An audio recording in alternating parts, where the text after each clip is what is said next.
चलिए देखिए भाई, आप लोगों का चैप्टर क्या चल रहा था, फोटोसिंथेसिस।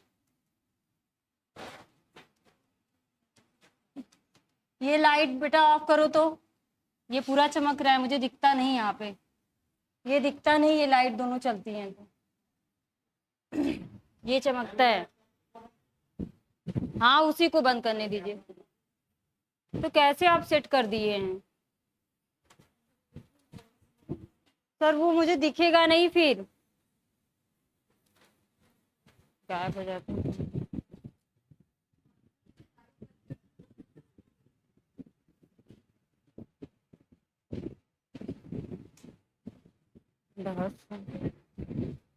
चलिए भाई देखिए, आप लोगों को मैंने C3 साइकिल पढ़ा दिया था।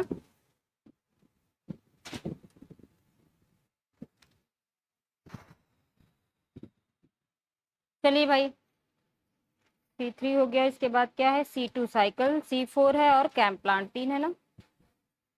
चलिए C3 साइकिल के बारे में बताइए जरा हमको। तो C3 साइकिल चलती कहाँ है? चलो भाई शिवांगी खड़ी हो। C3 साइकिल तुम्हारी कहाँ चलती है? हाँ खड़ी हो। कहाँ चलती है C3 साइकिल? क्लोरोप्लास्ट के किस पार्ट में चलती है C3 साइकिल? हाँ तेज से बोलो। आई थी ना कल, तो फिर कहाँ दिमाग था? जब कल आई थी तो कहाँ दिमाग था? मेसोफिल सेल्स में कहाँ? मेसोफिल सेल्स में तो चलता ही है C3 साइकिल, क्लोरोप्लास्ट के मेसोफिल सेल में। पर मैंने उसके पहले कुछ और बताया था, डार्क रिएक्शन बताया था। डार्क रिएक्शन में आपकी C3 थी, C4 था, कैम था। तो ये सारी कहाँ चलती है? स्ट्रोमा में ना। तो इतना तो दिमाग रखना चाहिए। चलो बैठो। चलिए बताइए भाई, खड़ी होइए। C3 साइकिल में बताइए आप कि फर्स्ट CO2 एक्सेप्टर कौन है? CO2 का फर्स्ट एक्सेप्टर कौन सा मॉलिक्यूल्स था, कौन प्रोडक्ट बना था?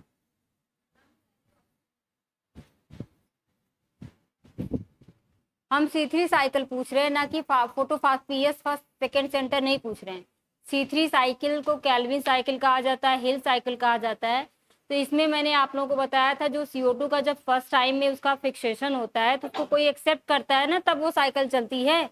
तो फर्स्ट CO2 को एक्सेप्ट करने वाला मॉलिक्यूल्स कौन सा था, बताइए हमको। क्या था आपका? RuBp था। RuBp जो है आपका फर्स्ट CO2 एक्सेप्टर था। चलिए बैठिए, नेक्स्ट बताइए भाई। चलिए आगे खड़े होइए। CO2 जो फर्स्ट एक्सेप्टर के बाद जो आपका फर्स्ट प्रोडक्ट बनता है स्टेबल C3 साइकिल में, उस प्रोडक्ट का नाम बताओ।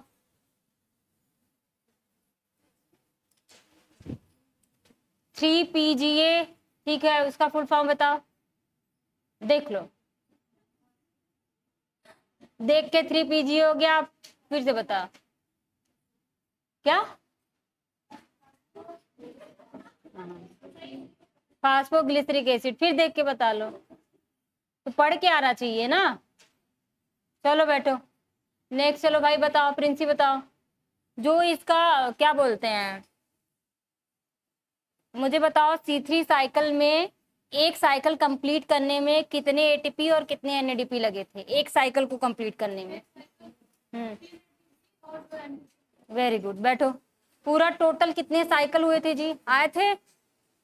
चलो भाई बताओ, पूरा टोटल कितने साइकिल लगे थे कैल्विन साइकिल में? पूरा टोटल कितनी साइकिल हुई थी? नहीं ATP नहीं पूछ रही हूँ अभी, कितनी साइकिल पूरी किया था? एक साइकिल तो मैंने बताया था, केल्विन साइकिल को कंप्लीट करने के लिए, C3 चक्र को कंप्लीट करने के लिए टोटल कितना चक्र लगाए थे कि उसका पूरा टोटल ATP बनता है? 6 था। ठीक है बैठो, बताओ जी कितना ATP कितना NADP बना था टोटल? वेरी गुड, बैठ जाइए।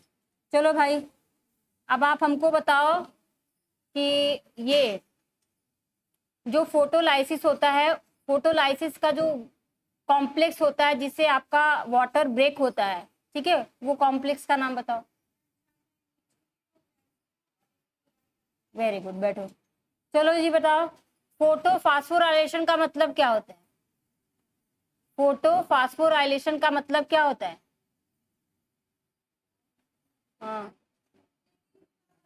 वेरी गुड, बैठो। चलो जी, खड़ी हो। चलो मुझे बताओ, प्रिस्टले जो थे, प्रिस्टले नामक साइंटिस्ट थे, उन्होंने कौन सा एक्सपेरिमेंट दिया था?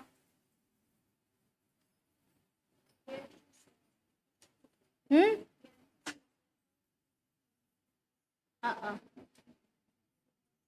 प्रिस्टले ने कौन सा एक्सपेरिमेंट दिया था? उनका एक्सपेरिमेंट का नाम बताओ मुझे। हाँ, बेल जार एक्सपेरिमेंट दिए थे। चलो बैठो। चलो बताओ जी, रूबेन और कैमल ने जो एक्सपेरिमेंट किया था वो ऑक्सीजन का कौन कौन सा आइसोटॉप था? ऑक्सीजन के किस आइसोटॉप पे रूबेन और कैमल ने एक्सपेरिमेंट किया था? और एक और था, ऑक्सीजन के दो आइसोटॉप होते हैं, एक 60 हो गया, एक 80। रिजल्ट में क्या आया था? वहां जो ऑक्सीजन निकल रही थी वो कहाँ से निकल रही थी? हाँ, H2O में 80 वाला था, वहां से। चलिए बैठिए।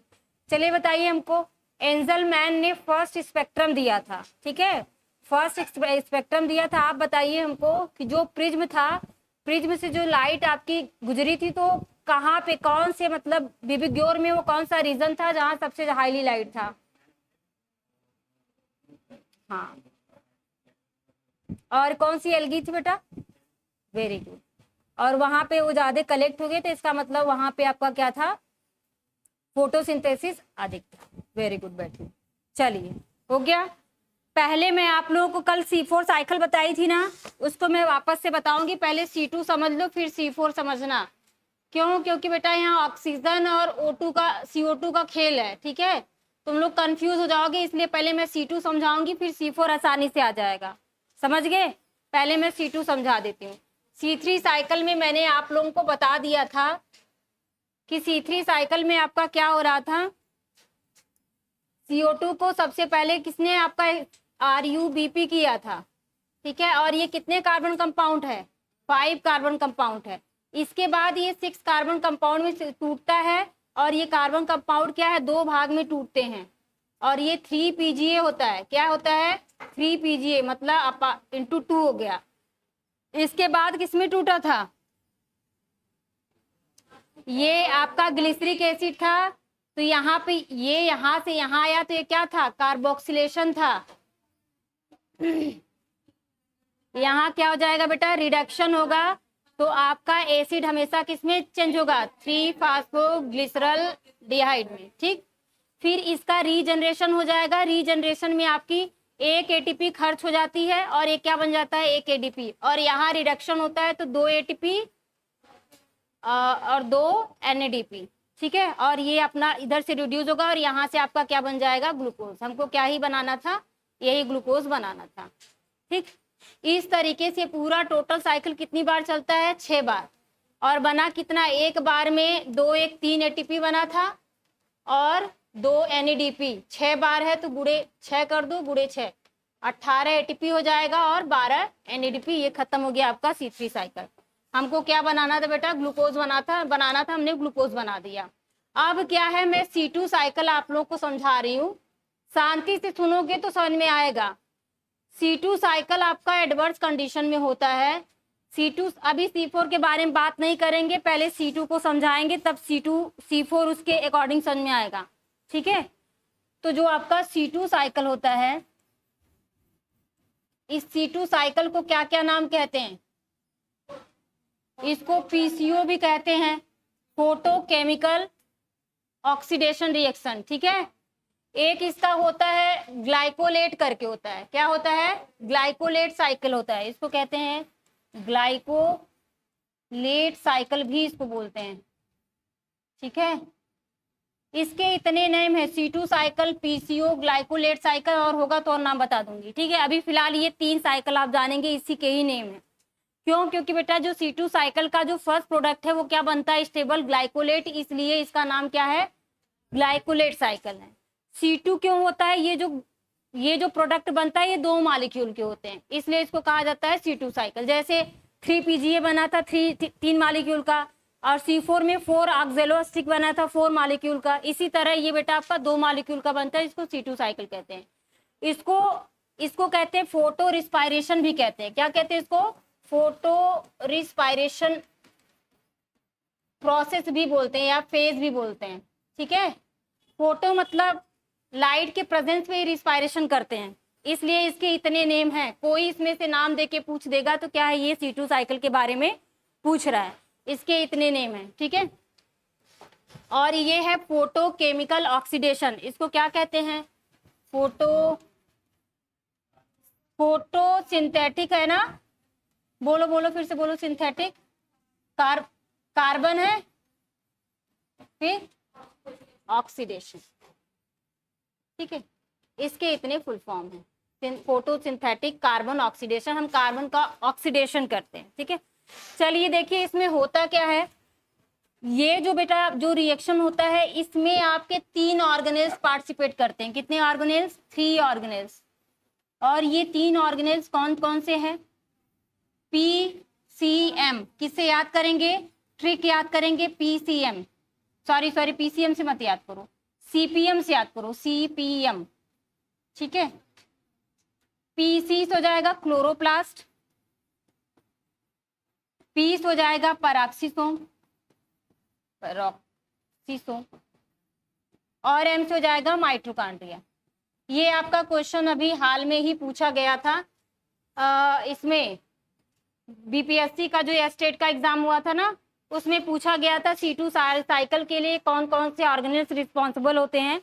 तो उसमें एक ऑप्शन में क्लोरोप्लास्ट दिया था, एक में पैराक्सीटोन दिया था, एक में ये तीनों दिया था, एक में बस 2 दिए थे। जिसमें तीनों रहेंगे, तीनों में साइकिल कंप्लीट होता है, ठीक है। तो ये चीजें आप लोगों को यहाँ तक याद करनी है। अब इसमें होता क्या है, अभी कोई लिखेगा नहीं, अभी मैं समझा दूंगी तो फिर लिखिएगा आप लोग। आ जाओ यहाँ देखो इसमें बेटा जो भी ये आपका रिएक्शन होगा, कहाँ, ये लीफ है, इसके क्लोरोप्लास्ट में हो रहा है, ये इसका क्या है, क्लोरोप्लास्ट है, ठीक है, समझ में आ रहा है। ये लीफ का क्या है बेटा, स्टोमेटा है, ये लीफ का क्या है, स्टोमेटा है। और ये जब भी होगा एडवर्स कंडीशन में होता है, जब कंडीशन एडवर्स का मतलब हाई टेम्परेचर हो, हाई टेम्परेचर हो, हाई लाइट हो, हाई सनलाइट हो, ठीक है, तब ये आपका रिएक्शन कंटिन्यू होगा। मान लीजिए बहुत हाई टेम्परेचर जून वाला है, जून में सबसे ज्यादा टेम्परेचर होता है ना, उस कंडीशन में होता क्या है कि ये जो हमारा स्टोमेटा क्या होता है, ये क्या है आपका स्टोमेटा है। स्टोमेटा का काम क्या होता है बेटा, गैसों का एक्सचेंज करना और ट्रांसपिरेशन के लिए हेल्प करता है। इसके 2 काम होते हैं, इसी स्टोमेटा के थ्रू गैस आते जाते हैं और ट्रांसपिरेशन प्रोसेस होती है। तो यहाँ से आपका गैस में CO2 इधर अंदर आएगा और O2 यहाँ से बाहर जाएगा, ठीक है, यहाँ तक हो गया। जो क्लोरोप्लास्ट है, क्लोरोप्लास्ट में क्या होता है, RUBP होता है, और इसके पास एक एंजाइम होता है रुबिस्को, ठीक है, कौन सी एंजाइम है, रुबिस्को है। और RUBP क्या करता है, ये जो CO2 आया इसको कैप्चर करके इसका क्या करता है, कार्बोक्सिलेशन कर देगा और इसको 3PGA में, किसमें, 3PGA मतलब C3 साइकिल, यहाँ रख लो, यहाँ पे क्या चलने लगेगा, C3 साइकिल चल जाएगा। और C3 साइकिल चलने के बाद ये क्या बना लेता है बेटा, ग्लूकोज, ठीक, क्या बना लेगा, ग्लूकोज। अब ध्यान से सुनना तो चीजें समझ में आएंगी। और क्या यहाँ से रिलीज कर देगा, ऑक्सीजन, क्या रिलीज कर देगा, ऑक्सीजन। यहाँ तक समझ में आया, ये नॉर्मल कंडीशन है। अब क्या है, एडवर्स कंडीशन हो गया, हाई टेम्परेचर हाई लाइट है। अभी स्टोमेटा क्या था बेटा आपका, ओपन था, तब तो ये चीजें हो रही थी। और यहाँ से क्या है, वाटर बाहर निकल रहा है, भाप के थ्रू, वेपर के थ्रू वाटर का बाहर निकलना। 2 प्रोसेस होता है, एक को कहते हैं ट्रांसपिरेशन और एक को क्या कहते हैं, गटेशन। गटेशन और ट्रांसपिरेशन में अंतर बस इतना है कि ट्रांसपिरेशन का मतलब होता है जो हमारी लीफ है इसमें जो स्टोमेटा के थ्रू वाटर का लॉस होना, किसके फॉर्म में, वेपर के फॉर्म में, वाष्प के फॉर्म में स्टोमेटा से पानी का बाहर निकल जाना ही ट्रांसपिरेशन कहलाता है। और ये जो हमारी लीफ है, लीफ में यहाँ पे आपकी जो सेल पाई जाती है इसको कहते हैं हाइडोथोड, हाइडोथोड सेल कहा जाता है। और ये आपका लीफ अपेक्स है, देखेंगे ईयरली मॉर्निंग, सुबह के समान समय आप देखेंगे लीफ अपेक्स पे पानी की बूंदें पड़ी रहती हैं, ठीक है, वाटर ड्रॉप होता है। और ये वाटर ड्रॉप ये यहीं से आता है, ये जो इसका मिड रीब है, वेंस है ना, यहाँ से आकर के यहाँ निकल जाता है। अगर वाटर किसके, हाइडोथोड सेल के थ्रू ड्रॉप वाइज, कैसा, ड्रॉप वाइज निकल ले तो उसे कहेंगे गटेशन। अगर वाटर स्टोमेटा के थ्रू वेपर फॉर्म में निकले तो उसको ट्रांसपिरेशन। ठीक है, दोनों चीज। अब यहाँ आप आ जाओ।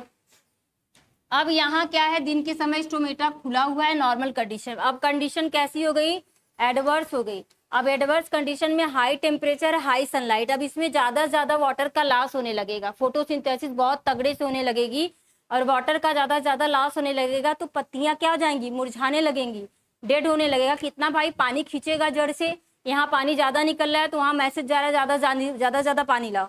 तो ये क्या करता है, प्लांट अपने आप को मुरझाने से बचाने के लिए अपने स्टोमेटा को क्या कर लेता है, क्लोज कर लेगा। अब जब स्टोमेटा को ये क्लोज कर लिया तो अब क्या हो गया, अब यहाँ पे बेटा, अब यहाँ पे आपका ना तो CO2 आएगा ना तो O2 बाहर जाएगा। अब कंडीशन यहाँ गड़बड़ हो गई। अब यहाँ पे जो आपका स्टोमेटा था, ये जो आपका स्टोमेटा था यहाँ क्लोज हो गया, ये बंद हो गया। अब तो CO2 बाहर की बाहर रह गई, O2 अंदर की अंदर रहेगी, ना तो O2 बाहर जा रही ना तो CO2 अंदर आ रही है। ठीक है, पर इसको अपना साइकिल चला के ग्लूकोज बनाने के लिए क्या चाहिए, CO2 चाहिए। तो मैंने बताया था RUBP की गर्लफ्रेंड कौन है, CO2 है। अब CO2 तो बाहर ट्रैप हो गई, O2 जो है यहाँ जितना इसके पास, माइटोकॉन्ड्रिया भी तो ऑर्गन होता है, माइटोकॉन्ड्रिया अपना रिस्पायरेशन करके CO2 को रिलीज करती है। इसी CO2 से अभी ये ग्लूकोज बना रहा है तो कितना टाइम तक करेगी, इसके पास इतना CO2 नहीं होता है, कुछ टाइम तक करती है, उसके बाद इसका भी CO2 उतना एनफ नहीं रहता। अब जितनी बार इसने इसको किया उतनी बार उसने क्या रिलीज किया, ऑक्सीजन। अब ऑक्सीजन का अमाउंट यहाँ ज्यादा हो गया, ऑक्सीजन का अमाउंट क्या हो गया, यहाँ पे ज्यादा हो गया, और यहाँ पे CO2 का अमाउंट क्या हो गया, कम। अब इस कंडीशन में RUBP के पास कोई ऑप्शन नहीं है। अब CO2 कह रही है, मतलब ऑक्सीजन RUBP तो इससे कंबाइन करता है तभी तो आपका ग्लूकोज बनेगा। अब इस कंडीशन में क्या होता है, ये CO2 कंबाइंड, अब CO2 खत्म हो गया तो अब RUBP के साथ तो ये कंबाइन नहीं कर पाएगा। अब इसकी बेचारे की कोई स्थिति नहीं है, अब CO2 इस पे डोरे डालेगी कि नहीं अब तुमको तो मुझसे ही बाइंड करना पड़ेगा, अब तो CO2 है नहीं तुम्हारे पास, अगर तुमको अपनी जिंदगी जीना है तो भाई तुमको मुझसे ही बाइंड करना पड़ेगा। तब ये इसके साथ बाइंड करता है। ठीक है, तब ये जो है आपका RUBP और रुबिस्को एंजाइम इसको आदेश देती कि अब तुम जाओ RUBP से क्या करो, बाइंड करो। और जब ये RUBP के साथ बाइंड करता है बेटा तो प्रोडक्ट बनता है इस तरीके से। देखो इसमें जो प्रोडक्ट बनेगा तो RUBP हो गया, ठीक है, और ये क्या है, रुबिस्को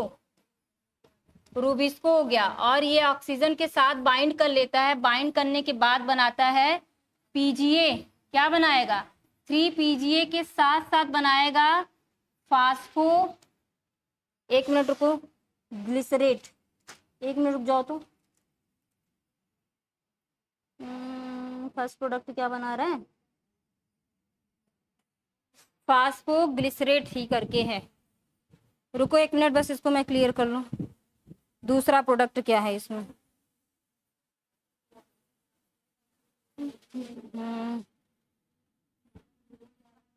फास्फो ग्लिसरेट, हाँ सही है, फास्फो ग्लिसरेट, ग्लिसरेट, ये दूसरा प्रोडक्ट क्या बना लेता है बेटा, फास्फोग्लिस। एक तो आपका 3 PGA बना लेगा और दूसरा क्या बना लेता है, फास्फोग्लिसरेट बना लेता है। पर यहाँ से बेटा बनाने के बाद भी ये क्या करता है, ग्लूकोज को रिलीज नहीं करता, यहाँ पे ग्लूकोज नहीं बनती। तो एक वेस्टफुल प्रोसेस हुई कि नहीं। C2 प्रोसेस बहुत बेकार होती है, ये जान लो कि ये एडवर्स कंडीशन में होती है, सिर्फ बर्बाद करने वाली होती है। ये बस अपना साइकिल चलाएगी, O2 जो है बस उसको घुमाती है, उसके साथ तो उसको जिंदगी जीना नहीं है। RUBP के साथ तो उसकी CO2 ही फिक्स थी, वही उसका C3 साइकिल चला रही थी। ये तो उसको बहकाने के लिए कि लास्ट में ग्लूकोज भी नहीं बनाने दी। अब ये बेचारा फंस गया, आप करे तो करे क्या। तो एक बार ये ट्रैप होता है आपका कहाँ, क्लोरोप्लास्ट में, फिर ये आता है पैराक्सीसोम में, फिर यहाँ कहाँ जाएगा, माइटोकॉन्ड्रिया में। ठीक है, तो इस तरीके से यहाँ ये आता है। तो यहाँ पे कोई आपको ये पढ़ना नहीं है, बस आप जानते रहो। यहाँ पे कोई एक और अपना केमिकल बनाएगा, फिर यहाँ पे जाता है तो यहाँ से इसका कार्बोक्सिलेशन कर देता है, और इसका जो CO2 थोड़ा बहुत आ भी रहा था माइटोकॉन्ड्रिया से, ये सब बाहर निकाल देता है। और यहाँ से जब वापस ये रिटर्न होके यहाँ पे जाता है, कहाँ गया, RUBP के पास, तो इसका जो बचा खुचा एनर्जी रहती है एटीपी, एक एटीपी भी इसका एडीपी में क्या करता है, कन्वर्ट कर देता है, खर्च कर देता है। तो आपको कंक्लूजन क्या निकालना है, कंक्लूजन ये निकालना है कि CO2 जो होती है एक बहुत वेस्टफुल प्रोसेस होती है। ऑक्सीजन के पास, RUBP के पास कोई ऑप्शन नहीं होता है, CO2 उसके पास नहीं रहती तो ऑक्सीजन के साथ वो बाइंड कर लेती है। बाइंड करने के बाद आपका प्रोडक्ट बनाती है 3PG और फास्फोग्लिसरेट बनाती है। इसी फास्फोग्लिसरेट की वजह से नाम उसका क्या है, ग्लाइकोलेट साइकिल है। ठीक है, इसी ग्लिसरेट की वजह से उसका नाम क्या है, ग्लाइकोलेट साइकिल है। और ये जो फास्फोग्लिसरेट है फिर पैराक्सिसोम में कोई सबस्टेंस बनाता है, फिर उसका कार्बोक्सिलेशन कर देता है, CO2 माइटोकॉन्ड्रिया के थ्रू बाहर चली जाती है। ठीक है, फिर उसके बाद ये वापस आके जो जहां बना है फिर वापस साइकिल आती है, RUBP के पास आती है 5 कंपाउंड के लिए। तो यहाँ जो उसका बचा खुचा ATP था ADP में चेंज कर दिया। तो C2 साइकिल चली न, तो उसने ग्लूकोज बनाया, उसने उसके कार्बन डाइऑक्साइड को भी रिलीज कर दिया, दूसरी चीज उसकी जो एनर्जी थी वो भी खत्म कर दिया। तो एक तरीके से क्या है, ये एक वेस्टफुल प्रोसेस हुआ ना। तो C2 साइकिल क्या है बेटा, आपका एक वेस्टफुल प्रोसेस होता है, ये हमेशा एडवर्स कंडीशन में होता है। ठीक है, और इसमें आपके 3 ऑर्गेनेल्स पार्टिसिपेट करते हैं, पहला क्लोरोप्लास्ट, दूसरा पैराक्सिसोम, तीसरा माइटोकॉन्ड्रिया। ये तीनों आप सीक्वेंस में याद करेंगे, क्योंकि क्वेश्चन ये पूछता है कार्बोक्सिलेशन कहाँ होता है, माइटोकॉन्ड्रिया में। समझ रहे हो, कार्बोक्सिलेशन कहाँ होता है, माइटोकॉन्ड्रिया में होता है। और क्लोरोप्लास्ट में फास्फोग्लिसरेट और 3PGA कहाँ बनता है, क्लोरोप्लास्ट में बनता है। ठीक है, इसलिए मैंने कहा कि उसको CPM से याद करेंगे, CPM। पैरासिटामोल, ठीक है, याद कर लेना, पैरासिटामोल याद करना, C से हो जाएगा। पैरासिटामोल मत याद करो, CPM है ना, नहीं PCM करोगे गड़बड़ हो जाएगा, ये फिर साइकिल गड़बड़। रुको, CPM, C से कुछ याद हो रहा है, कुछ ट्रिक बन रहा है, केमिस्ट्री फिजिक्स मैथ करना है तो कर लो वो भी अगर याद होता है तो याद कर लो, आपके ऊपर डिपेंड है, पर CPM याद करेंगे हमेशा। ठीक है, अब इसको आप लोगों को मुझे सही तरीके से लिखवाना है। ठीक है, ये चीजें समझ में आई कि नहीं आई, एक बार मैं फिर से रिवाइज कर दूं, बोलो तो फिर से रिवाइज कर दूं, एक बार और बता दूं। चलो देखो, C2 साइकिल है जो बेटा, ये एक वेस्टफुल साइकिल होती है। कैसी होती है, ये खराब साइकिल होती है, वेस्टफुल होती है। इसका काम ही होता है चीजों को वेस्ट कर देना, ना तो ये ग्लूकोज बनाएगी, ATP भी खर्च कर देगी, CO2 जो बेचारा C3 साइकिल चला के ग्लूकोज बना रहा था इसको भी खत्म कर दी। ठीक है, ये चीज समझ में आया। ये हमेशा एडवर्स कंडीशन में होगी, हाई टेम्परेचर, हाई लाइट, इन सारी चीजों में आपका C2 साइकिल होता है। C2 साइकिल हमेशा बेटा आपका ये जो लीफ है, लीफ का ये क्या है, क्लोरोप्लास्ट है। ठीक है, ये आपका क्लोरोप्लास्ट है।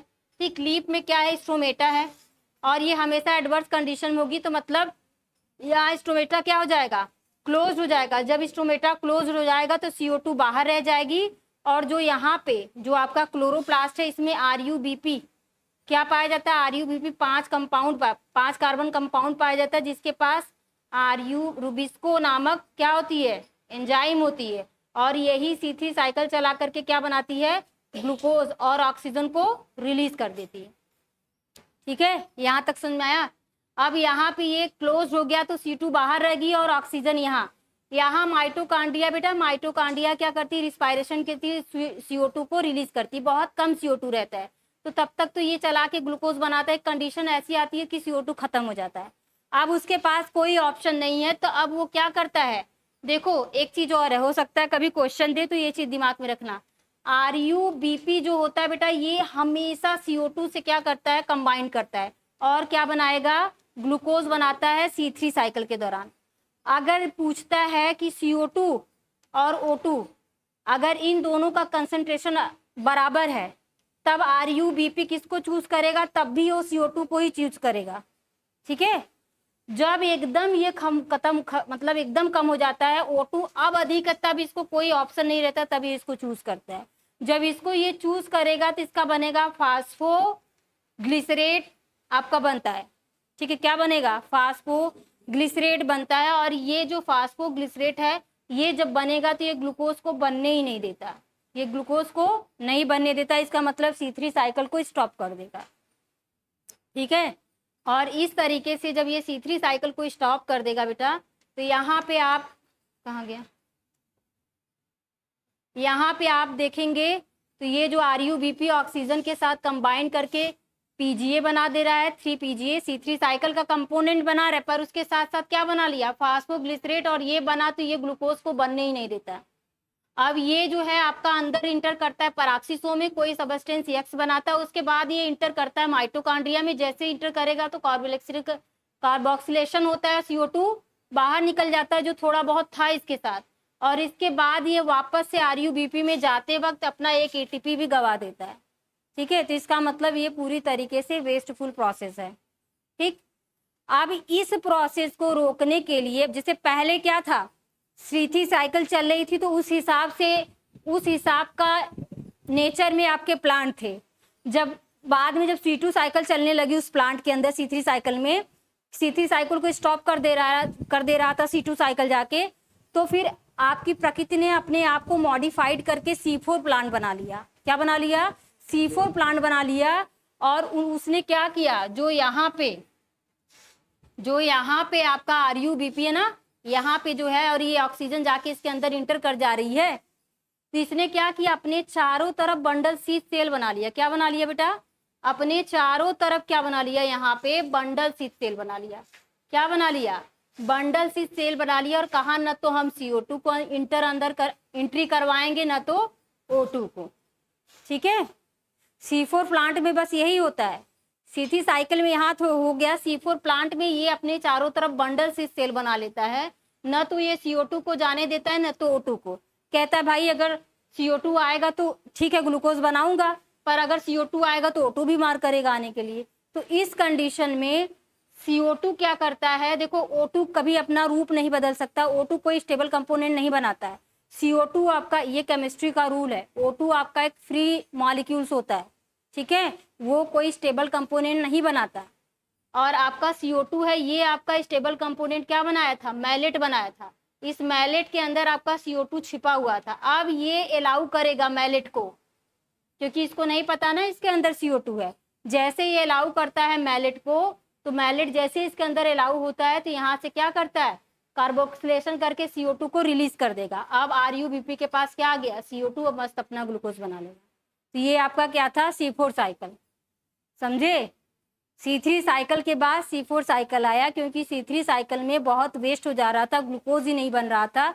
तो नेचर ने C4 साइकिल के लिए बंडल शीथ सेल बना दिया कि ताकि न तो वो CO2 को आने दे, न तो O2 को आने दे। पर CO2 उसकी गर्लफ्रेंड है भाई, वो अपना रूप बदल करके पहुंच गई कि नहीं, मैं तो ग्लूकोज बना के ही मानूंगी।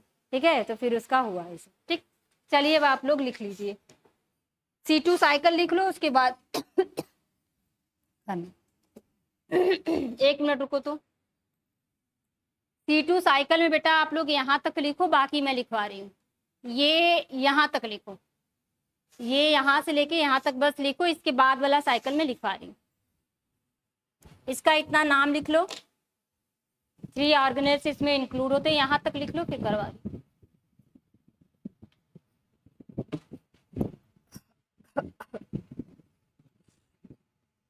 सॉरी,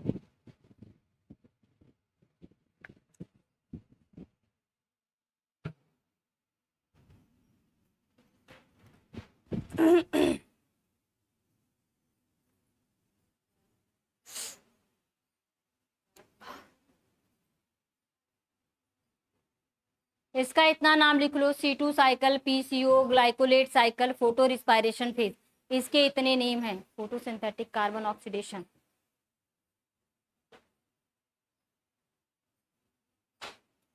इसमें ऑक्सीजन कंबाइन कर रहा है, इसलिए इसका नाम क्या है, कार्बन ऑक्सीडेशन।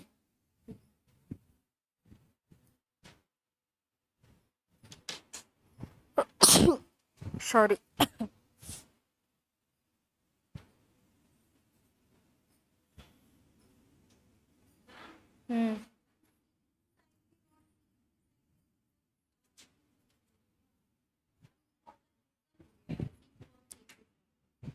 C3 और C4 में भी मैं समझाऊंगी। अभी C2 साइकिल में आपका C3 नहीं चलता, अगर C3 चलता बेटा तो ग्लूकोज बन जाता ना। C2 साइकिल C3 साइकिल को ब्लॉक कर देती है, चलने नहीं देती है, इसलिए वेस्टफुल प्रोसेस है। तो C3 साइकिल चले इसलिए फिर आपका नेचर ने उस जो आपका स्ट्रोमेटा वाला जो क्लोरोप्लास्ट वाला रीजन था उसके चारों तरफ क्या कर दिया, बंडल शीथ बना दिया, ताकि अब वहां पे C4 साइकिल चल सके। C2 साइकिल बस C3 साइकिल को चलने नहीं देती, ये चीज याद रखो, ठीक है। नहीं नहीं, C4 के अंदर आपका C3 साइकिल चलता है, ठीक है। C2 साइकिल आपका एक वेस्टफुल प्रोसेस होता है, उसके अंदर अगर C3 चलता तो ग्लूकोज नहीं बन जाता। वो C3 साइकिल को ऐसा याद करो, C3 साइकिल को रोकने के लिए आपकी C2 साइकिल चलती है, समझ गए। और C4 साइकिल में आपका C3 चलता है, C4 चलता ही है, समझ गई। ये चीज होते हैं C4 साइकिल में, अंदर जब वो चलने लगेगा तो C3 चलेगा, तभी तो ग्लूकोज बनेगा, ग्लूकोज ही तो बनाना है हमको। तो पहले आप इतना लिख लीजिए, C4 पढ़ाऊंगी तो चीजें और क्लियर हो जाएंगी, ठीक है। यहाँ तक हो जाए तो बताइए आप लोग, फिर लिखिए आप लोग, चलो। यहाँ तक हो गया ना, ये और ये ऑर्गेनेल्स लिख लिए, सबका हुआ। लिखो लिखो लिखो लिखो, जल्दी करो।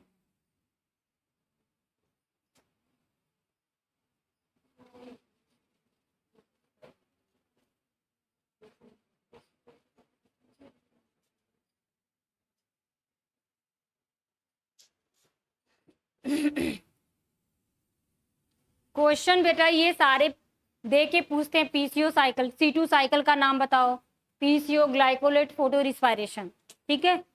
कौन कौन से ऑर्गन्स इसमें आपके इंक्लूड होते हैं? क्लोरोप्लास्ट, पराक्सीसोम और माइटोकॉन्ड्रिया। अच्छा, ये ऐसे याद कर सकते हो, चम्मच पे मिठाई, ठीक है, याद कर लो, ठीक है। चम्मच पे मिठाई याद हो जाएगी, चम्मच, हाँ, ले याद कर लो, चोर प्राइम मिनिस्टर जो भी है, चम्मच पे मिठाई याद कर लो, चाहे भाई वो जो भी आप बोले वो कर सकते हो, बस याद होना चाहिए, तीनों ऑर्गेनेल्स याद होना चाहिए, ठीक है। चलिए, चम्मच पे मिठाई याद करना है तो च से हो जाएगा क्लोरोप्लास्ट, पे से हो जाएगा पेरोक्सिसोम, मिठाई से हो जाएगा माइटोकॉन्ड्रिया, ठीक है। वो तुम्हारी जिसकी जो फेवरेट है वो रख सकता है, ठीक। चले आगे, चलिए लिखिए C2 साइकिल को, लिखिए C2 साइकिल। C2 साइकिल में अब जो लिखवा रही हूँ ध्यान से लिखो, चलो। लिखो, इसको फर्स्ट डिस्कवर किए थे डीको और तीजो नाम, डीको और डीकर एंड तीजो नामक साइंटिस्ट ने इसको सर्वप्रथम डिस्कवर किया था टोबैको प्लांट में, ठीक है। लिखिए, लिखो, first discovered by, first discovered by, first discovered by डीकर एंड तीजो। ये क्वेश्चन दिया गया है, डीकर एंड तीजो। डीकर और तीजो नामक साइंटिस्ट ने इसको सर्वप्रथम डिस्कवर किया था 1959 है क्या? हाँ सही है, 1959 में, ठीक है। इन टोबैको प्लांट, किसमें? इन टोबैको प्लांट में, टोबैको प्लांट में इन्होंने क्या किया था, डिस्कवर किया था, डीकर और तीजो ने। ये आपका PYQ बन चुका है, ये क्वेश्चंस बने हुए हैं। चलिए दूसरा लिखिए, it is dependent, it is light dependent cycle, it is light dependent cycle, it is light dependent cycle, it is light dependent cyclic process, cyclic process, cyclic process of RUBP oxygenation, oxygenation and released of oxygen, release of oxygen, sorry, release of carbon dioxide, release of carbon dioxide from photosynthesis,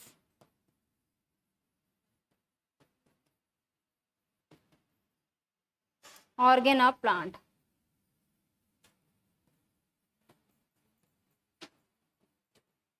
It is a light dependent cyclic process of Rubisco oxygenation and release CO2 from photosynthesis organ of plant.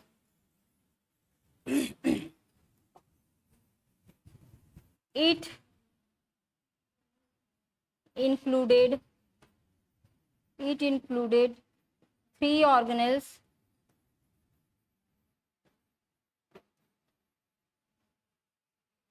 chloroplast, peroxisome and mitochondria. मैं ऐसे इसका लिखी हूँ, chloroplast हो गया, peroxisome हो गया और माइटोकॉन्ड्रिया हो गई. लिख लीजिए. Are required to complete this reaction. Are required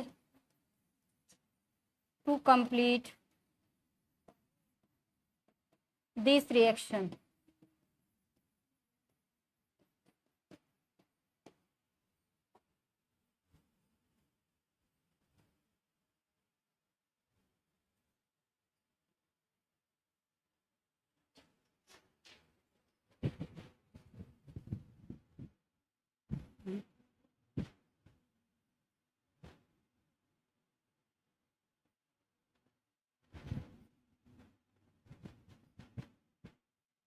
चल,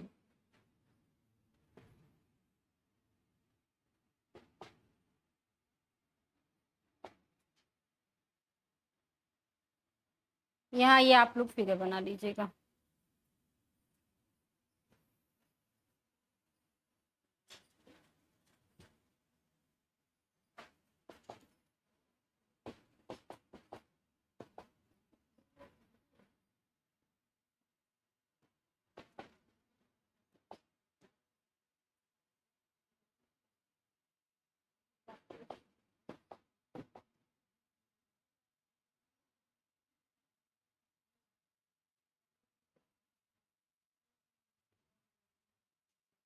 ये क्लोज्ड स्टोमेटा.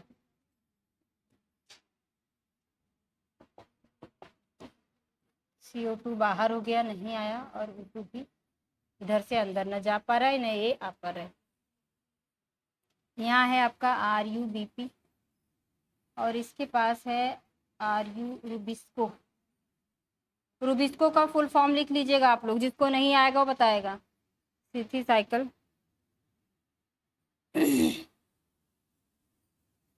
ये आपका माइटोकॉन्ड्रिया है. ये माइटोकॉन्ड्रिया है और इससे रिलीज होता है CO2 और इस CO2 को पकड़ करके ये C3 साइकिल चला के क्या बना रही थी, ग्लूकोज. और ग्लूकोज बना करके ये क्या रिलीज कर रही है, ऑक्सीजन. ये ऑक्सीजन को रिलीज कर रही है. फिर ये यहाँ पर रीजनरेशन करके अंदर चला जा रहा है. तो यहाँ पे अब आपका हो जाएगा ऑक्सीजन का अमाउंट मैक्सिमम हो जाएगा और CO2 का वेरी मिनिमम हो जाएगा. Hence RUBP bind to oxygen to change into 3 PGA plus 2 molecules of phosphoglycerate. ठीक, इसीलिए इसको कहा जाता है C2 साइकिल. और ये इसका फर्स्ट स्टेबल प्रोडक्ट है. First stable product.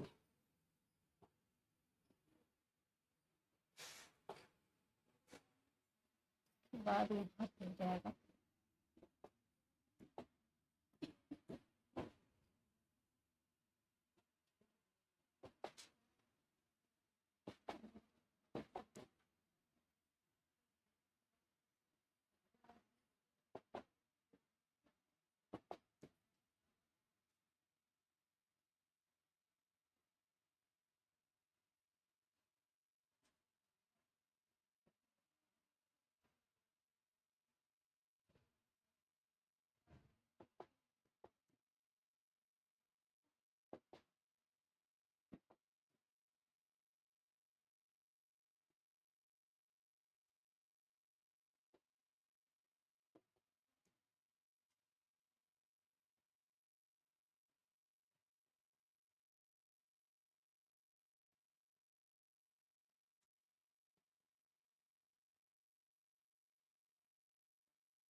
हाँ, इसका जब फर्स्ट प्रोडक्ट बनता है तो 3 PGA बनता है, 2 फास्फोग्लिसरेट बनता है, ठीक है।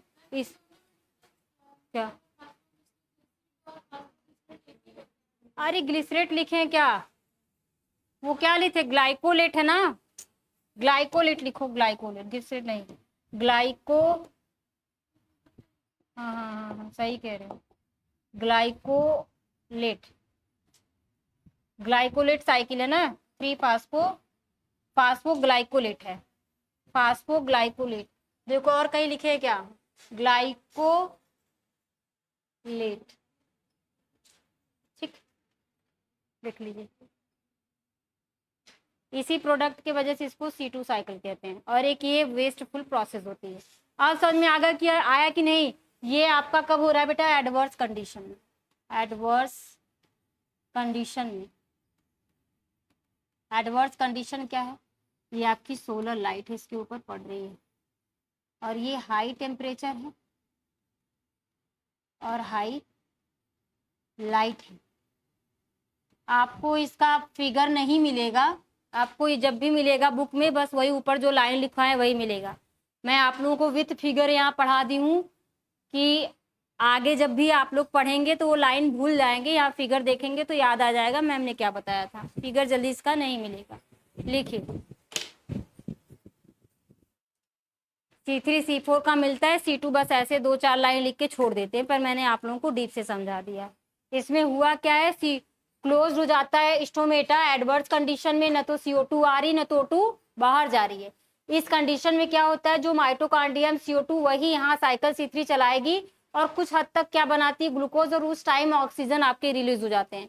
तो ऐसे कंडीशन में ऑक्सीजन का अमाउंट ज्यादा हो जाता है और CO2 बहुत कम रहता है, तो ऑक्सीजन से ये बाइंड कर लेती है, और ऑक्सीजन से जैसे ये RUBP बाइंड करती है, इसको अलाउ कौन करता है, रूबिस्को इसको अलाउ करता है कि अब भाई कोई कंडीशन नहीं है, तुम बाइंड करो RUBP, तब ये बाइंड करती है और PGA बनाती है, फास्फोग्लिसरेट बनाती है, सॉरी फास्फोग्लाइकोलेट बनाती है, ग्लिसरेट याद रहता है।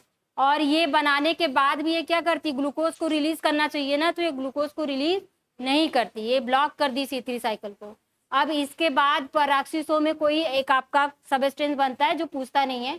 फिर माइटोकॉन्ड्रिया में क्वेश्चन पूछा गया कि इसमें कार्बोक्सिलेशन होता है और CO2 बाहर निकल गई। फिर यहाँ से ये रीजनरेशन होता है, RUBP में जाता है बेटा, तो ATP जो बची खुची थी वो भी खर्च हो गई रीजनरेशन में, तो इसमें ATP भी खर्च हो जा रही है, CO2 जो फिक्स होना चाहिए वो भी बाहर चला जा रहा है, न तो ग्लूकोज बन रही है, तो ये कैसी एक वेस्टफुल प्रोसेस है। यहाँ प्रोडक्ट बन रहा है, यक्स का मतलब कोई प्रोडक्ट बना, लिख लो ग्लाइकोलेट, ग्लाइकोलेट लिख लो, तो मैं लिखवाई हूँ। हाँ तो अच्छी बात है, उसको उतना ही रहने दो, जितना मैं पढ़ा रही हूँ उसको पढ़ो। अब चीजें दोबारा से उतना डीप थोड़ी पढ़ाऊंगी, एक बार फर्स्ट क्लास था तो मैंने बहुत सब करवाया है, यहाँ उतना ही पढ़ाऊंगी इतना आपका एग्जाम में आएगा। जो पहले बैच में पढ़ लिया वो छोड़ दो उसको।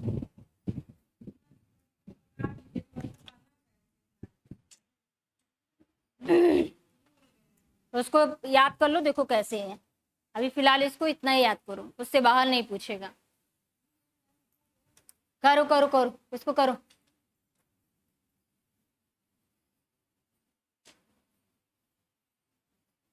आपके PGT में इससे बाहर नहीं पूछेगा, जितना आपका सिलेबस रहेगा मैं उतना ही पढ़ाऊंगी। मैंने पहले बैच में काफी डीप से पढ़ा दिया है, तो इन लोगों को लग रहा है मैम उतनी डीप से क्यों नहीं पढ़ा रही हूँ। ऐसा नहीं है भाई, पहला बैच था तो होता है ना इंसान कि चलो भाई पहले बैच में बहुत सारी चीजें देता है, पर बहुत ज्यादा देने की बहुत चीज नहीं है। ठीक है, जिन्होंने पढ़ लिया अच्छी बात है, पर आप PGT बेस से जितना आपके एग्जाम के लिए ओरिएंटेड होगा उतना ही मैं पढ़ाऊंगी, क्योंकि बहुत डीप है, कितना मैं डीप से पढ़ाऊंगी। आप प्रोफेसर के लिए पढ़ेंगे तो इससे डीप पढ़ेंगे, पर आपके PGT के लिए जितना है, अगर इतने ही आप लोग याद कर लेते हो तो वही समझ लो बहुत है।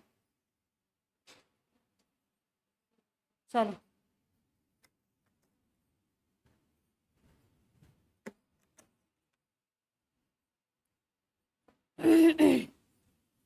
एक दो टीचर को छोड़ करके बाकी सब 4 लाइन लिखवा के हट जाते हैं।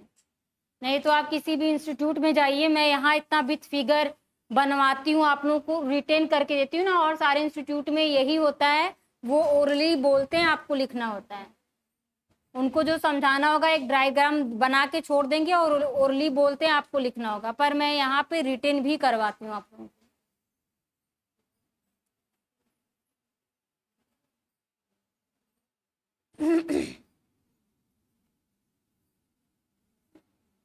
लिखो, आज मुझे इसे कंप्लीट करना है, C4 साइकिल कंप्लीट करना है। कैंप प्लांट में ज्यादा है नहीं, नॉर्मल सा है। और लिमिटिंग फैक्टर जितना जल्दी हो सके लिखो इसे, बातें नहीं, जल्दी जल्दी लिखो। हो गया क्या बेटा? ये जो आपका बना है जो ग्लाइकोलेट बना है ना, ग्लाइकोलेट और पीजी, यही इसका फर्स्ट स्टेबल प्रोडक्ट होता है। ठीक है। अब लिखिए C4 साइकिल। चलो लिखो भाई C4 साइकिल। C4 cycle. अब हुआ क्या, जब CO2 में बेटा ऐसे बार बार C3 साइकिल को कंप्लीट नहीं होने दे रही थी, तो इस कंडीशन में हुआ क्या कि आपका ग्लूकोज नहीं बन रहा है, तो नेचर ने ऐसे प्लांट को बनाया जिसके अंदर क्या हुआ, क्रेंज एनाटमी बना लिया। ठीक है। मीजोफिल सेल के साथ साथ अपने चारों तरफ बंडल से सेल बना लिए, इतना टाइटली पैक कर लिया RUBP को अपने अंदर कि ना वो CO2 से मिलने दे रहा है ना तो O2 से मिलने दे रहा है। ठीक है, जो कल मैंने आप लोगों को बनाया था C4 प्लांट में, आपको जो मैंने कल बनाया था, कल वाला स्ट्रक्चर कहाँ है भाई? यही है। नहीं नहीं नहीं नहीं बता रही हूँ, C4 एडवर्स कंडीशन नहीं होगा। C4 एडवर्स कंडीशन नहीं होगा, उसको काट दो, वो नॉर्मल कंडीशन में होने वाली प्रोसेस है, काटो उसे। ये इसका मैंने बोल दिया था। अब लिखो जो मैं लिखा रही हूँ आज, आज इसको लिखो। जो साइकिल बनाए थे साइकिल आप लोगों ने सही बनाया है, बस उस साइकिल में थोड़ा सा जो इम्प्रूवमेंट होगा मैं उसको करवा देती हूँ, अगर जिसने बना लिया है तो, और जिसने नहीं बनाया वो वापस से बना सकता है। यहाँ पे मैंने क्या बताया था बेटा, ये आपकी लीफ है। क्लोरोप्लास्ट में दो तरीके की सेल होती है, एक आपका यहाँ बंडल सी सेल है, ये बहुत टाइटली पैक है बेटा, और इसके चारों तरफ क्या है, मीजोफिल सेल है। इस मीजोफिल सेल्स में अब यहाँ पे क्या है, स्टोमेटा आपका आराम से खुला हुआ है, यहाँ से आपका CO2 आ रहा है और O2 यहाँ से बाहर जा रहा है। इसका मतलब C3 साइकिल यहाँ पे हो रही है और यहाँ से O2 को रिलीज कर रही, बाहर जा रही, CO2 यहाँ आ रहा है और यहाँ से आपका O2 रिलीज हो जा रहा है। पर जब बंडल सी सेल आई तो ये अपने आप को इतना टाइटली पैक कर लिया बेटा कि ये इतना टाइटली पैक करने की वजह से ना तो इसके अंदर CO2, अब इसी के अंदर RUBP है, क्या है, RUBP, इतने अंदर नेचर ने इसको छिपा लिया। क्यों? क्योंकि ये ऑक्सीजन से बाइंड न करे। जब RUBP अपने आप को अंदर छुपा लिया कि ऑक्सीजन से अगर बाइंड कर दिया तो C2 साइकिल चलने लगेगा, सब चीजें वेस्ट हो जाएंगी, ग्लूकोज ही नहीं बनेगा। इस कंडीशन में होता क्या है, न तो इसके अंदर O2 ऑक्सीजन जा पाता है न तो CO2 जा पाती है। तो CO2 को अपनी साइकिल चलाने के लिए CO2 अपना रूप बदल लेता है। क्या करता है, CO2 ऑक्सीजन क्या था, हाइड्रोजन आयन के साथ कंबाइन करके पहले कार्बोनेट आयन बनाया था ना, माइनस होता ना जी। उसके बाद ये आपका पहला जो कंपाउंड क्या था, PP था, ऑक्सैलो एस्टिक एसिड था। अरे किससे कंबाइंड किया था, PP से ही तो किया था। हाँ, और यहाँ एंजाइम था पेप्केज। पेप्केज एक बहुत सख्त लड़का है, वो ऑक्सीजन से कहता है कि बाइंड तो करने नहीं दूंगा तुमको। ठीक है, मैं तो ले जाऊंगा भाई, CO2 को ही लेके जाऊंगा RUBP के पास, तुझे तो बाइंड नहीं करने दूंगा। ठीक है, तो ये CO2 का फॉर्म ही बदल देता है। इसके अंदर CO2 आपका बचा SCO3 है ना, H आयन हो गया और ये CO2 हो गया।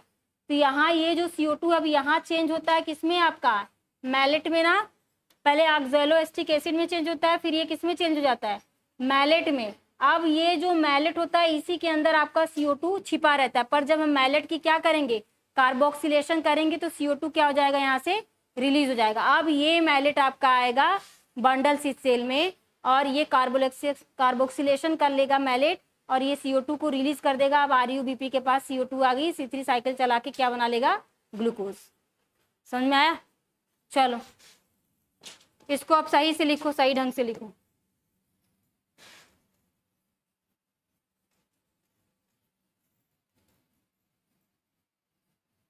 जो एक बार समझ जाएगा तीनों में अंतर ना, तो कभी कोई क्वेश्चन नहीं गलत होंगे। अभी मैं तीनों में अंतर भी बताऊंगी।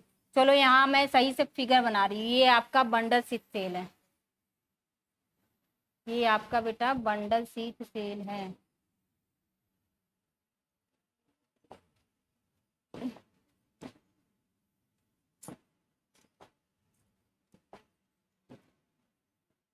क्यों भाई ये नहीं चल रहा है इसके ऊपर?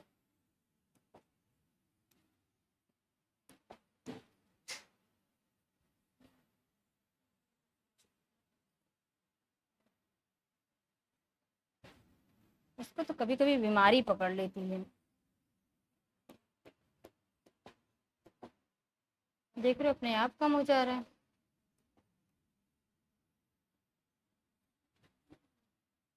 ये आपका बंडल सिस्टम है। C4 प्लांट में कैसी एनाटॉमी पाई जाती है? क्रेंज एनाटॉमी। क्यों? क्योंकि इसमें मेसोफिल सेल ये तो है ही, इसमें जो इसका जो पैरेनकाइमेटस जो रहता है उसमें कैसी कैसी टिश्यूज पाई जा रही थी? पैलिसेड और स्पॉन्जी। क्वेश्चन पूछता है, याद रखिएगा। और दूसरा है आपका मेसोफिल सेल। ये बेटा आपका मेसोफिल सेल हो गया। और ये आपका बंडल सेल हो गया। एक बार देखो C4 प्लांट में क्वेश्चन पूछा था कि C4 प्लांट में C3 साइकिल कहाँ चल रही है? कहाँ चल रही बताओ? कहाँ ग्लूकोज बन रहा है? बंडल सेल में। याद रखिएगा। वैसे देखो ये क्वेश्चन घुमाता है, वैसे हम लोग को याद है C3 मेसोफिल में, C4 बंडल सेल। पर अगर क्वेश्चन ये पूछता है कि C4 प्लांट में C3 साइकिल कहाँ चल रही है, तब कहेंगे बंडल सेल में। क्योंकि ये क्वेश्चन पूछता है, घुमाता है, क्योंकि बच्चों को याद रहता है C3 साइकिल मेसोफिल में है और C4 मैम ने बताया बंडल सेल में। अगर क्वेश्चन में ये पूछ दिया कि बेटा C3 साइकिल C4 प्लांट में कहाँ चल रही है, या C4 प्लांट का कोई नाम दे दिया कहाँ चल रही है, तब तो दिमाग चकरा जाएगा। या तो जिसने ध्यान से क्वेश्चन पढ़ा तब तो मान ले जाएगा, नहीं तो सबके सब मेसोफिल सेल लगा के आएंगे। जब क्वेश्चन गलत हो जाएगा मैम ने गलत पढ़ाया था, मैम ने बताया था C3 साइकिल मेसोफिल सेल में चलती है, पर मैम ने ये भी बताया था एक्सेप्शन है कि C4 प्लांट में C3 साइकिल भी चलती, पर कहाँ चलती है? बंडल सेल में। जहां ग्लूकोज बनेगा वही C3 साइकिल है। ठीक है, अभी मैं वो चीज लिखवा दूंगी। ये मेसोफिल सेल हो गई बेटा। अब यहाँ पे आप लोग लिख लीजिए। अभी मैं फिर से समराइज करूंगी, सबसे रिवाइज करूंगी, सब फिर से कर लीजिएगा, आप लोग घबराइए नहीं। जिसको जो नहीं समझ में आएगा तीनों साइकिल में मैं बताऊंगी। यहाँ से आपका इंटर करता है CO2, अपने आप को इसको छिपाना है, तो ये कंबाइन कर लेगा H+ आयन के साथ और बना लेता है HCO3 माइनस। ठीक है। और आपका PP क्या है? मेसोफिल सेल्स में जो आपका केल्विन साइकिल चला था उसमें सब फर्स्ट प्रोडक्ट क्या बना था? PP बना था ना, 3 कार्बन कंपाउंड। ये इसके पास होता है। और यहाँ पे बेटा कौन सी एंजाइम होती है? पेप्केज। और पेप्केज ही किसको अलाउ करती है? CO2 को कहती है। और ये बनाती है ऑक्जेलो एस्टिक एसिड, 4 कार्बन कंपाउंड। यहाँ पे C4 साइकिल चल रहा है, 4 कार्बन कंपाउंड बनाती है। और ये जो 4 कार्बन कंपाउंड है बेटा, ये किसमें चेंज होता है? मैलेट में। किसमें? मैलेट में। और मैलेट जैसे आपका बंडल सेल में आता है, इसका हो जाता है कार्बोक्सिलेशन। क्या हो जाता है? कार्बोक्सिलेशन का मतलब होता है CO2 को रिलीज कर देना। ठीक है। ऑक्सीडेशन का मतलब होता है ऑक्सीजन को रिलीज कर देना। ये हो जाएगा कार्बोक्सिलेशन। और जैसे कार्बोक्सिलेशन होगा ये CO2 को रिलीज कर देगा। और इसमें बैठा क्या है? रूबिस्को है, RuBP। और यहाँ पे RuBP, रूबिस्को है। और ये रूबिस्को CO2 को पहचान लेते हैं और कहते हैं RuBP से अब आप बाइंड कर सकते हैं इनसे। अब ये आ चुकी हैं। अब यहाँ पे हो जाएगा C3 साइकिल चलेगा। और C3 साइकिल चल के बेटा आपका क्या रिलीज होगा? ग्लूकोज। क्या बनेगा? ग्लूकोज। ठीक है। और ये जो मैलेट है इसका कार्बोक्सिलेशन होगा, CO2 यहाँ बनेगा। और यहाँ कार्बोक्सिलेशन के बाद कोई प्रोडक्ट भी तो बनेगा, पायरुवेट बनता है, पायरुवेट। और ये जो आपका पायरुवेट बनता है बेटा, ये वापस चला जाता है पेप में और 1 ATP का खर्च करता है। एटीपी से एडीपी बन जाता है। ठीक है, मैलेट क्या है, ये भी 4 कार्बन कंपाउंड है। पायरुवेट बता दो मुझे कितने कार्बन कंपाउंड है जी। पायरुविक एसिड कितने कार्बन कंपाउंड है? 3। कितने बेटा आपका? 3। आरयूबीपी कितना है? 5। अरे रूबिस्को राइबुलोज बिस फास्फेट याद है ना, तो 5 कार्बन कंपाउंड होता है। लिखो, ये आपका क्या हो गया? C4 साइकिल हो गया। अब क्वेश्चन में ये पूछता है C3 साइकिल कहाँ चल रही है? बंडल सी सेल में, किसमें? C4 प्लांट में। समझ में आ गया? इसको करिए, लिखवा रही हूँ। ये फिगर बना लीजिए आप लोग, इसके बाद में C4 प्लांट के C4 साइकिल पूरा लिखवा रही हूँ। फिगर इसको बनाइए। और जिन्होंने कल वाले फिगर में मैंने पायरुवेट बनाना भूल गई थी, इसको देख लीजिए कि मैलेट आपका कार्बोक्सिलेशन करके CO2 को रिलीज कराता है, पायरुवेट बनाता है, फिर पायरुवेट आपका वापस PP में चला जाता है, फास्फोइनॉल पायरुवेट में चला जाता है। यहाँ से एक एटीपी को खर्च करता है, जितना कंपाउंड 3 था वो 3 में जाके बदल जाता है, जितना आता है वो उतना फिर वापस चला जाता है साइकिल में।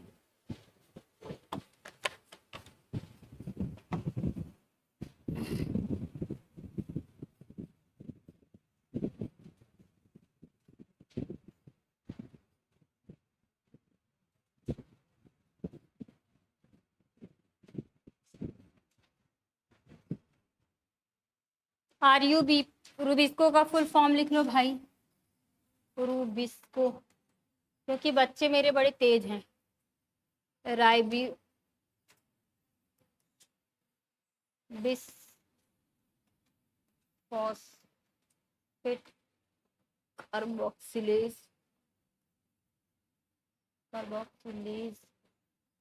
ऑक्सीडेज। लिख लो, नहीं कभी क्वेश्चन आ जाएगा तो कहोगे मैम आपने बस बताया था, लिखवाया नहीं था। लिख लो।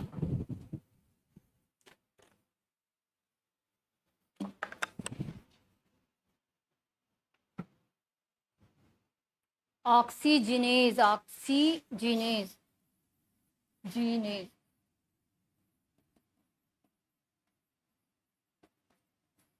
राइबुलेज आरयूस हो गया, राइबुलेज बी से 20, बी आई से 20 फॉस्फेट हो गया, और सीस हो जाएगा कार्बोक्सिलेज, और ओस हो जाएगा ऑक्सीजनेज। राइबुलेज 20 फॉस्फेट कार्बोक्सिलेज ऑक्सीजनेज, इसका पूरा फुल फॉर्म है।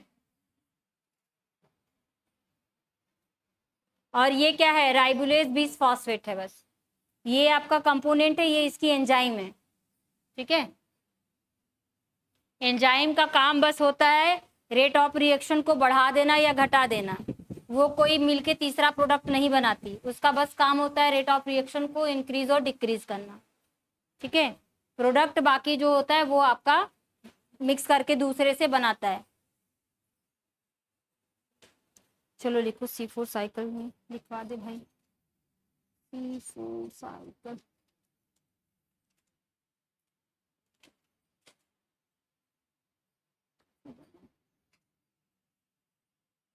C4 साइकिल को लिखिए। अच्छा हाँ, C4 साइकिल को मैंने बताया था, इसको हैश-स्लैग साइकिल कहते हैं, क्योंकि हैश-स्लैग नामक साइंटिस्ट ने इसको खोजा था। C4 साइकिल को डी कार्बोक्सिलेशन कर रहे हैं, इसमें 2 बार कार्बन का फिक्सेशन हो रहा है, एक बार कार्बोक्सिलेशन यहाँ फिक्स हो रही है इसके साथ, और एक बार यहाँ, इसलिए इसको क्या कहा जाता है? D carboxylation. 2 बार कार्बन का फिक्सेशन यहाँ हो रहा है। चलिए अब लिखिए फटाफट, ये कंप्लीट हो जाए।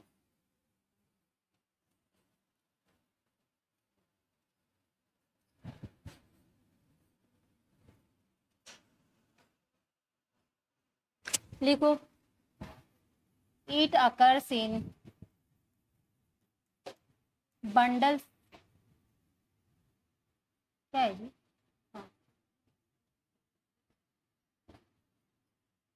मीजोफिल से।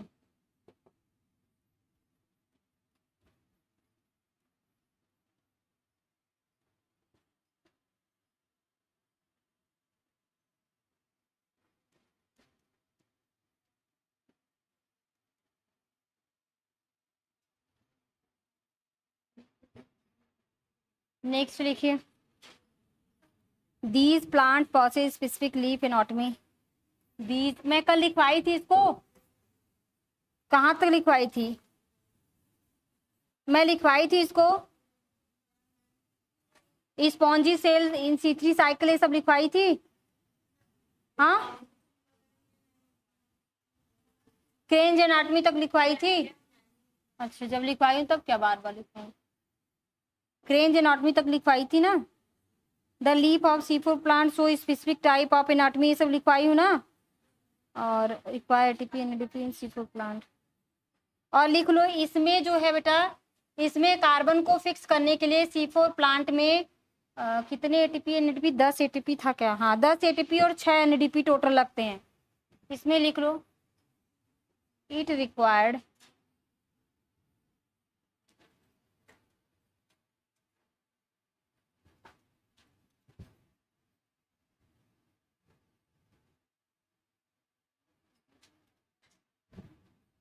It required.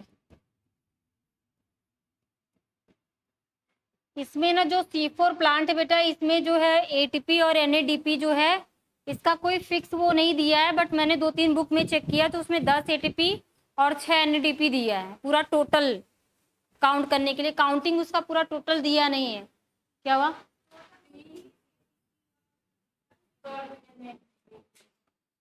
तब इसका मतलब ये कार्बन को फिक्स करने के लिए 30 एटीपी और कितना दिया है? 12 एनएडीपी टोटल C4 में 30। रुको 1 मिनट तक दिमाग लगाऊं कैसे किया होगा। 30 एटीपी दिया है और 12 NADP। 30 एटीपी है तो एक CO2 को फिक्स करने के लिए कितना था? 5 एटीपी है, 2 NADP। तो ये कितनी बार साइकिल चला है? 6 बार ना। 6 दूना के 12 ना। हाँ सही। अब यहाँ इसको लिख लो, अब आ जाओ।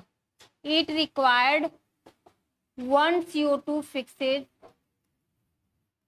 फिक्स के लिए 5 एटीपी और कितना था? 2 NADPH। इतना है।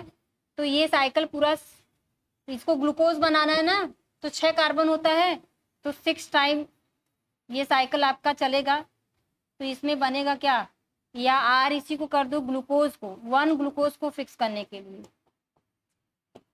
या R लिखो 1 ग्लूकोज को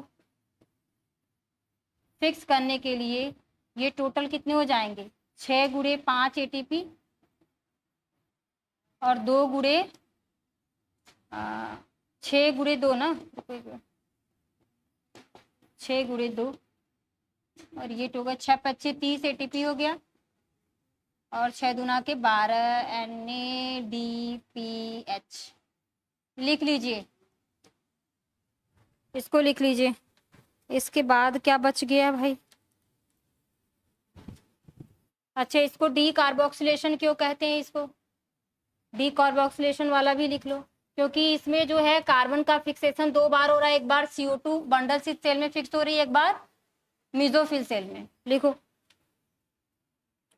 CO2 फिक्सेशन इन C4 प्लांट ट्वाइस। एक बार आपका बंडल स्थित सेल में है, शीथ सेल में, और एक बार बेटा आपका मेसोफिल सेल में। हेंस कॉल्ड डी कार्बोक्सिलेशन,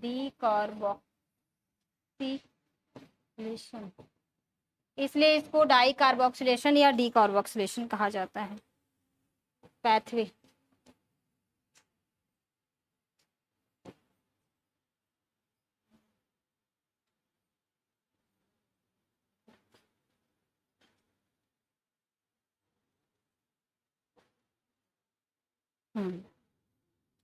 और कुछ तो नहीं छूटा? अच्छा, इसका एग्जाम्पल है ना, एग्जाम्पल, इसका एग्जाम्पल भी लिख लीजिए। इसका एग्जाम्पल क्या दिया है भाई? The plant showing Kranz anatomy,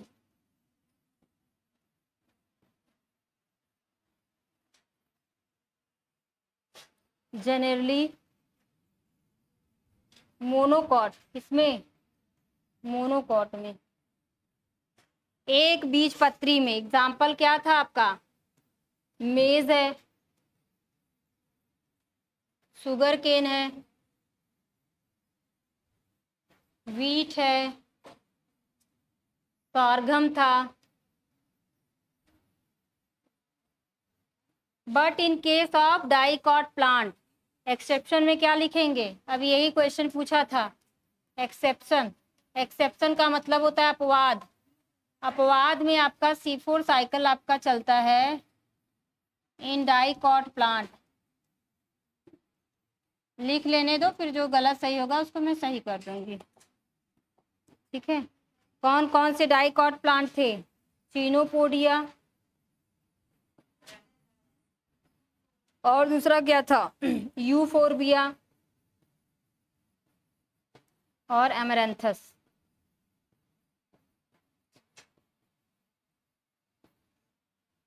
ठीक है, एमरैंथस। ध्यान से देखो, C4 प्लांट सिर्फ किसमें मोस्टली चलते हैं, मोनोकॉट प्लांट में। मोनोकॉट प्लांट क्या है, मेज है, शुगर केन है, वीट है, sorghum।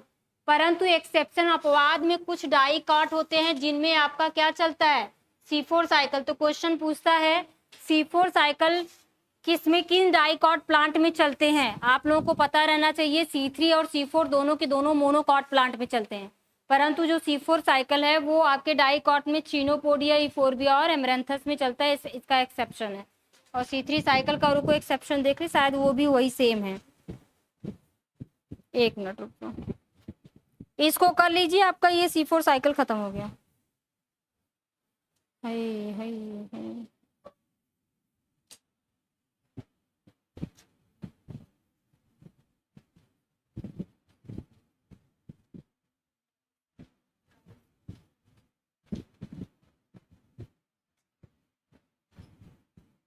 एक्सेप्शन।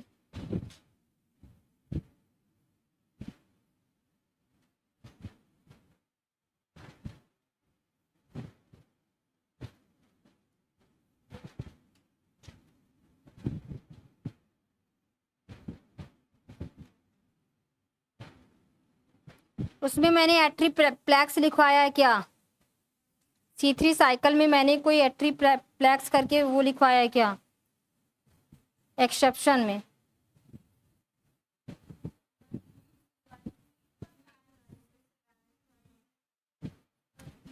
वो एक्सेप्शन थोड़ी रहा होगा भाई, उसमें चलता है, वो नॉर्मल कंडीशन है। मोनोकॉट में ही तो आपका C3 C4 चलता है, एक्सेप्शन में डाइकॉट आएगा ना। वीट, राइस कहाँ मैं लिखवा दूंगी, लिखवाई हूँ,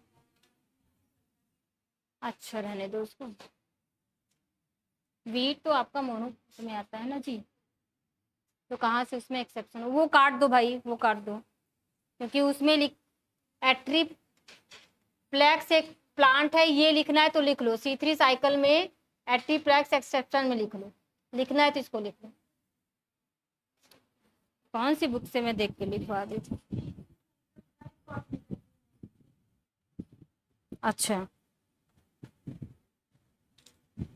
C3 साइकिल कहाँ से डाइकॉट में चलने लगेगी, रुको एक मिनट भाई, तो कंफ्यूजन कर देते हो तुम लोग।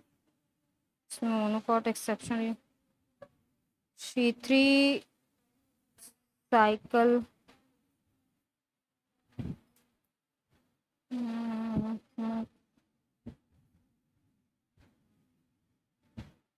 डाइकॉट में, इसको लिखो।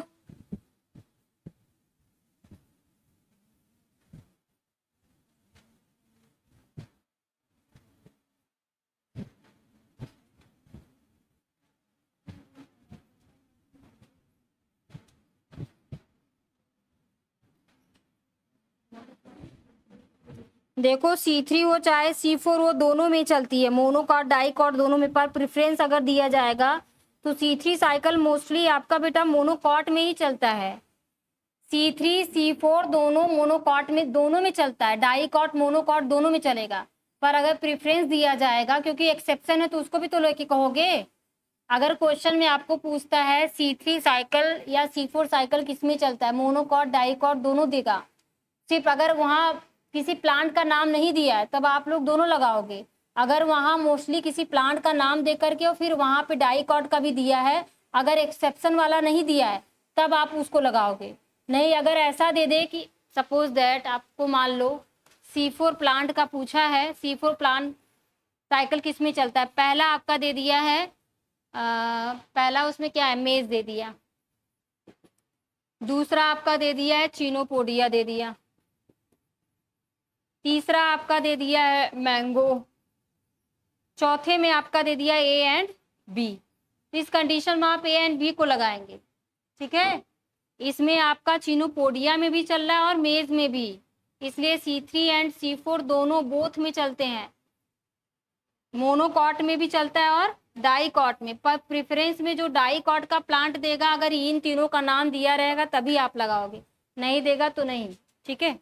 चलो इस पे मैं क्वेश्चन बना दूंगी, 2-4 करोगे समझ में आ जाएगा, कर लीजिए। इसके बाद क्या बच गया है, अरे भाई क्या बचा क्या, टाइम हो गया। अच्छा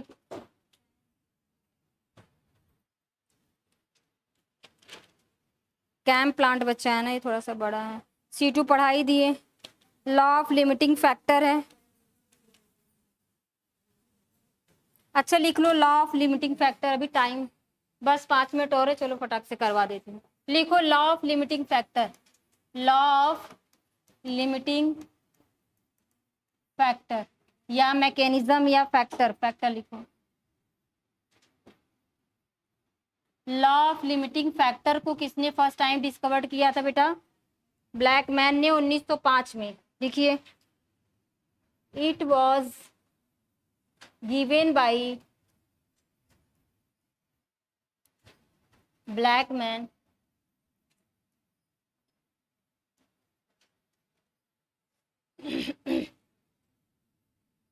उन्नीस सौ पांच में इसको ब्लैकमैन साइंटिस्ट ने क्या किया था, दिया था। इन्होंने बताया कि अगर कोई आपका प्रोसेस हो रहा है, उस प्रोसेस में जो चीज सबसे कम है, सबसे कम अमाउंट में है, अगर हम उसको निकाल देंगे तो रिएक्शन क्या हो जाएगा, ब्लॉक हो जाएगा। तो वही क्या कहलाता है, लॉ ऑफ लिमिटिंग। लिमिटिंग का मतलब होता है थोड़ा सा। जिस भी प्रोसेस में, मान लीजिए मैं क्या बना रही थी, ये आपका CO2 था, ये वाटर है, क्या बना, ग्लूकोज बना और O2 रिलीज हो गई। तो CO2 का अमाउंट कितना होता है, 0.034% होता है ना। वाटर मैक्सिमम है, ग्लूकोज मैक्सिमम, सब। अगर मैं इसको निकाल देती हूँ तो क्या ये रिएक्शन संभव हो सकता है, नहीं ना। तो सबसे कम अमाउंट में क्या है, CO2। तो इसी को कहते हैं लॉ ऑफ लिमिटिंग का मतलब ऐसा फैक्टर जो सबसे कम में हो, अगर हम उस रिएक्शन से उस फैक्टर को रिमूव कर देते हैं तो रिएक्शन ही क्या हो जाए, स्टॉप हो जाए, बंद हो जाए, चेंज हो जाए। तो ऐसे फैक्टर को क्या कहते हैं, law of limiting factor. Plant है, प्लांट है ना, प्लांट में आपका क्या था, अगर नाइट्रोजन को फिक्स करते हैं तो यहाँ क्या है, सॉइल है। ये क्या है बेटा, आपका सॉइल है। नाइट्रिफिकेशन में क्या है, ये सॉइल है। अगर इस सॉइल को हम हटा दें तो ये कहाँ से फिक्स कर पाएगा, तो नाइट्रिफिकेशन में क्या हो गया, लिमिटिंग फैक्टर आपका क्या हो जाएगा, सॉइल। ये भी याद रखिएगा, ये भी आपका क्वेश्चन बन सकता है। ये तो मैं, आप लोग इससे जानते हो CO2 का। अगर पूछ देगा कि नाइट्रिफिकेशन में, नाइट्रोजन फिक्सेशन में लॉ ऑफ लिमिटिंग फैक्टर, मतलब लिमिटिंग फैक्टर क्या है आपका, क्या हो जाएगा, सॉइल। इसी सॉइल में ही तो आपका नाइट्रोजन, जो गैसियस नाइट्रोजन है, ये तो प्लांट डायरेक्ट लेता नहीं, तो ये आपका कहाँ जाके फिक्स होता है, इसी सॉइल में ही तो, समझ रहे हो। तो इसका लिमिटिंग फैक्टर क्या हो जाएगा, सॉइल। तो ये चीज समझ में आ गई। अब चलो फटाक से लिख लो, ये खत्म हो जाए, बस कल लिखो। when a chemical process is affected by, when a chemical process is affected by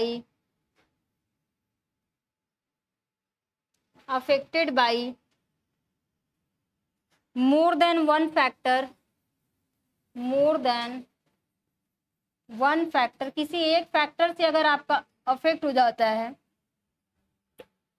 then it is the rate will be determinate, then it is a rate, then it is a rate, then its rate, it is नहीं its होगा, then its rate, इसका जो rate है will be determined by the factor, determined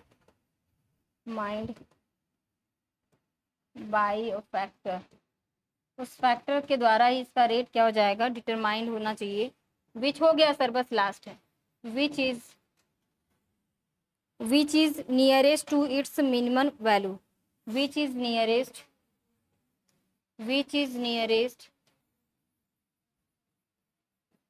to its minimum, जो इसके सबसे पास में जो सबसे कम वैल्यू होता है, अगर उससे इसका रेट क्या हो जाए, डिटर्मिनेट हो जाए, मतलब कम हो, मतलब स्टॉप होने लगता है, तो ये आपका जो कहलाएगा लॉ ऑफ लिमिटिंग फैक्टर होता है।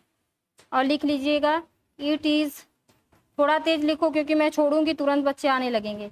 It is a factor directly affected the process CO2 in photosynthesis।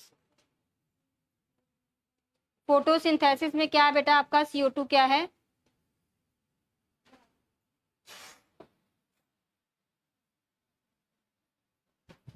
उल्टा कर दिए इसको, प्रोसेस फोटोसिंथेसिस बाय CO2, और यही इसका लिमिटिंग फैक्टर है, ये इसका क्या है, लिमिटिंग फैक्टर है। बस कल कैंप प्लांट है और ये फैक्टर अफेक्ट ही नहीं, ये खत्म हो जाएगा कल आधे घंटे में खत्म हो जाएगा, और जिसको जो नहीं समझ में आएगा वो करके आएगा, ठीक है। कल मैं इसको फिर पूछूंगी भी। और एक चीज और कुछ छूटी है क्या, C3 C4 both cycle in ephedra gymnosperm, अच्छा इसको लास्ट में लिखवा दूंगी। C3 और C4 साइकिल दोनों के दोनों, एक आपका जिम्नोस्पर्म है जिसका नाम इफेड्रा है, उसमें चलता है, और C3 C4 और कैम, ये तीनों साइकिल आपका किसमें चलता है, U4BAC में, जिसको स्पर्ग फैमिली भी बोलते हैं, U4BAC भी कहते हैं, 4B। ये इसको मैं कल नोट करके, जो जो इससे क्वेश्चंस बनेंगे मैं नोट करके एक जगह दे दूंगी, फिर आप लोगों का कल क्या बोलते हैं इसको, आप लोग जाके इससे जितने भी आपके PYQ आए हुए जितने भी क्वेश्चन बने सब लगाएंगे, और जो चीजें एक्स्ट्रा मिलेंगी उसको अपने नोट में लिख लेंगे, और जो नहीं समझ में आएगा मुझे क्वेश्चन डाल देंगे, मैं आंसर कर दूंगी, और जिसको पूछना रहेगा कल ये कंप्लीट कराने के बाद मैं सबका डाउट क्लियर कर दूंगी, ठीक है।